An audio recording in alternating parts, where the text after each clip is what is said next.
Pencil নিয়ে যেটা বলছিলাম আমি, তাহলে পেন্সিলে হার্ড আর সফট বোঝালাম। যতগুলো এইচ বলেছিলাম আগে হয়তো যেটা তাই বলেছি, সবগুলো কিন্তু হার্ড মানে হচ্ছে শক্ত পেন্সিল। আর যত শক্ত পেন্সিল হবে তত কিন্তু একদম লাইট লেখাবে, শক্ত পেন্সিল লাইট লেখাবে। আর যত আমি বলছি বি প্যাটার্ন যতগুলো হবে ততগুলো কিন্তু সফট হবে এবং গাঢ় হবে। 2B 3B 4B 5B করে আর যত যাবো গাঢ় হবে, একদম ব্ল্যাক হবে।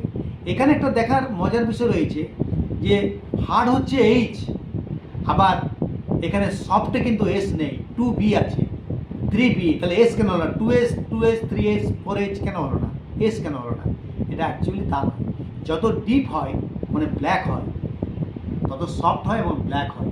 এই ব্ল্যাকের জন্যই কিন্তু অ্যাকচুয়ালি 2B 3B 4B এগুলোকে পেন্সিল বলা হয়েছে। তাহলে আমরা মোটামুটি পেন্সিলটা বুঝলাম। আমরা পরবর্তীকালে যেভাবে আমি আঁকা দেখাবো বা শেখাবো, তখন আমি যে পেন্সিল ইউজ করব আমি সেগুলো বলবো কিভাবে ইউজ করতে হয়। একদিনে সব বলতে হবে না, আমি এখন জাস্ট বললাম পেন্সিল সম্বন্ধে। এরপর আমি যখন দেখাবো একটা করে ড্রয়িং পেন্সিলের, তখন আমি বোঝাবো এই পেন্সিলটা এখানে এইটা ইউজ করতে হয়, এই পেন্সিলটা এখানে ইউজ করতে হয়, চুলে কত নম্বর কালো ইউজ করব, শেডিং করার সময় কত নম্বর ইউজ করব, এগুলো আমি আস্তে আস্তে গ্র্যাজুয়ালি বলবো যখন আমি ছবি দেখাবো। তাহলে আমরা পেন্সিল সম্বন্ধে মোটামুটি বুঝলাম। এরপরে আমরা চলে আসছি, সেটা হচ্ছে আমরা প্রথমে ইনিশিয়ালি যখন একদম প্রথম আমরা শিখতে যাব বা শিখবো, যেটা আমাদের কোনটা শেখা প্রয়োজন, এটা কিন্তু খুব বেসিক। আমাদেরকে শিখতে হবে কি প্রথমে কিভাবে লাইন করতে হয়। লাইন যদি আমি না করতে পারি তাহলে আমি ড্রয়িং কী করবো? তাহলে আমাদের কাছে আগে লাইনটা হচ্ছে খুব ইম্পর্টেন্ট। আমি বিভিন্ন রকমের লাইন করব। তাহলে আসলে আমরা জানবো যে লাইন কয় প্রকার। লাইন কিন্তু অ্যাকচুয়ালি দুই প্রকার, 2 টাইপ অফ লাইন অ্যাকচুয়ালি। একটা হচ্ছে স্ট্রেট লাইন, একটা হচ্ছে কার্ভ লাইন। এরও কিন্তু আবার অনেকগুলো ভাগ আছে। যখন যেমন লাইন হবে স্ট্রেট লাইন, যদি একটা স্ট্রেট লাইনকে আমি উপর থেকে নিচে টানি, এটা ভার্টিক্যাল লাইন বলা হয়।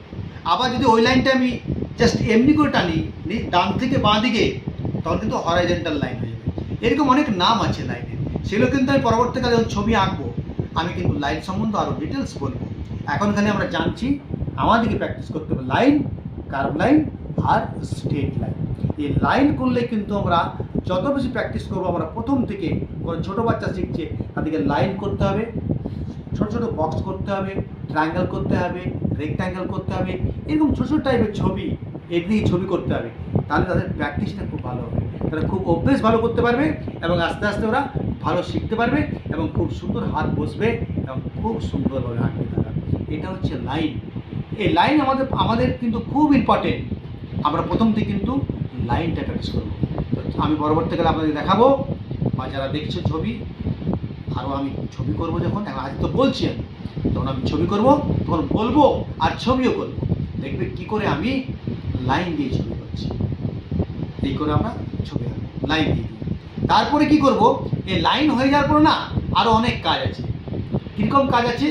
লাইন হয়ে গেল আমার, তখন আমরা কি করব, ওই যেটা বলছিলাম বিভিন্ন লাইনটাকে ভাগ করব। এই zigzag line, diagonal line, curve line, wavy line, অনেক রকম আরও লাইন আছে নাম, সেগুলো দেখাবো। সেগুলো কত রকমভাবে আমি ইউজ করতে পারি সেগুলো আমি আর দেখাবো। আর ওইগুলো দিয়ে কী করে ছবি হয় এটা দেখাবো আমি।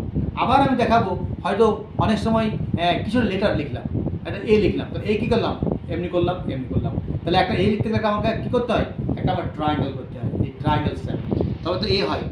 এই এটা দিয়ে আমি কী করে একটা ছবি বানাবো আমি এইটা দেখাবো। আমি আরও অনেক কিছু দেখাবো। আজ এখান থেকে থাক।